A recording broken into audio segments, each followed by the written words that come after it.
My name is Hayley Oggel, Yes. and we are at Children's Hospital Research Center, Oakland, and my role here is as the artist in residence. You're an artist in residence, and what does that mean? That means that I'm responsible for implementing art programming with the kiddos. I keep saying kiddos. With kids, either one-on-one or in group activities.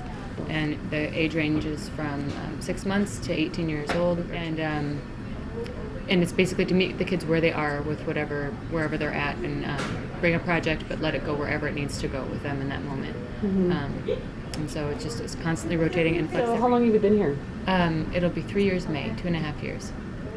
How did the program get started? The program got started by JFK alum Kyle McDonald. She wrote a proposal and kind of pitched it to the hospital as a really small, basically, art teaching program. And it started out as like 3 hours a week.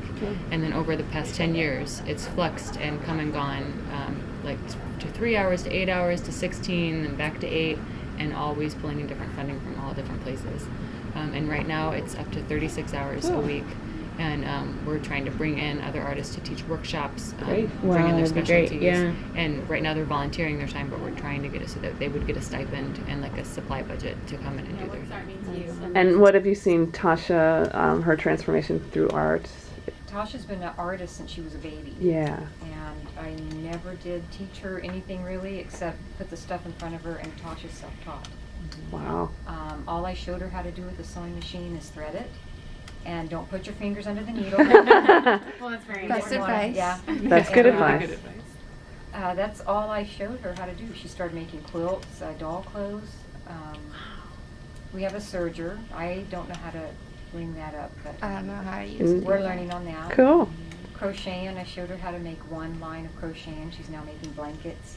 She made her own very first hat after she shaved her head. Oh, wow. It's beautiful. Just sat down and made it in no time at all. With So her no head's training? I just showed her how to do one line. Wow. That's what I mean. She's self-taught. You're phenomenal. I can't. Beautiful work. I know. Tasha? This is amazing. Yeah. So, Tasha, what does art mean to you? Pretty much everything. Yeah. And how did you come up with this project? Last time I was out of the hospital, Uh-huh. I was thinking I was going to need something to keep myself busy. So Yeah. I figured felt was an easy material to work with.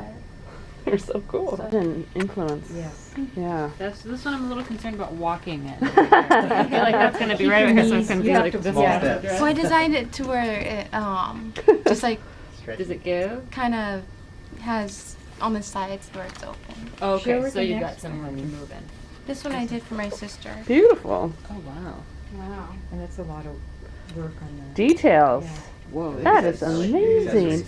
You know, Yeah. It was so cute. I woke up and she goes, "Look what I did." And I went, "Oh, yeah." why pixies should not drink.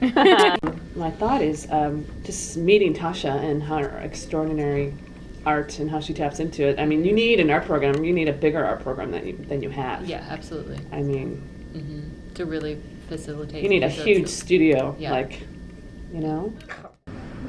One question we always ask every person we interview is, what does art mean to you? What does art mean to me? Art to me means an opportunity to transform an experience. It, for me, allows me to, for here, because it's really, really related strongly for me here as a transcendent experience, allows me to not only take myself out of kind of the chaos that's always ensuing, but to offer that space to a child or family or a staff member here, to allow them to transport themselves out of a stressful moment and be kind of more present to what's right in front of them. That all that matters right now is what's right here in this moment. Yeah. So it's a vehicle. It's a vehicle for transformation for me.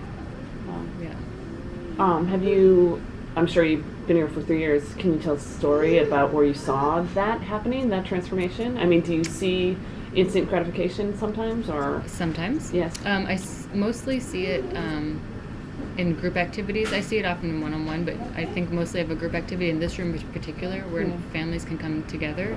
Not even the kids too. If it's just the kiddos, the kids one-on-one, it's great. But when like the child comes with their parent or with their aunt or uncle or grandparent, and all these families get to sit together in a circle, and they're doing this experience of art, and they're engaged with the art, but they're also engaged with each other. Yeah. And suddenly they're not a bunch of sick families in a hospital. They're a bunch of families with a shared experience.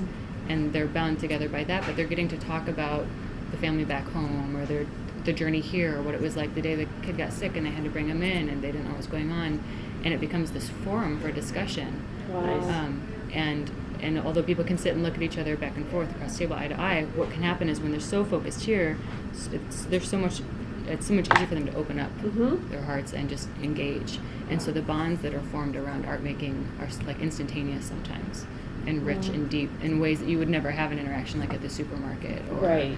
Yeah. even in like a more structured support circle. You know, that's a different sort of like therapy circle. Whereas if it's art, it's like there's permission. We're all doing something. We're having a good time. We're joking. You don't this is necessarily coming up. have to do it. You're not being forced to discuss something. Right. It It's- feels more like a choice. Yeah, it's organically arising from just the nature of getting to do something that you're feeling safe doing. You're in control of doing. You finally Right. are having a moment in your day where you get to decide what the project looks like. You're creating You your get own to decide. reality at that moment in Yeah, time, right? you finally have some control when Yeah. every other minute of your day and your child's day is accounted for. Together, you get to decide what happens right here. And it's like when they're back in that safe place of like, oh yeah, I'm a strong mother, and this is my child, and this is what we're doing. Yeah. Suddenly they're back into that space of That's really being cool. a family, which is pretty great. That's amazing, yeah. Yeah. So you like your job? I love my job. So do you.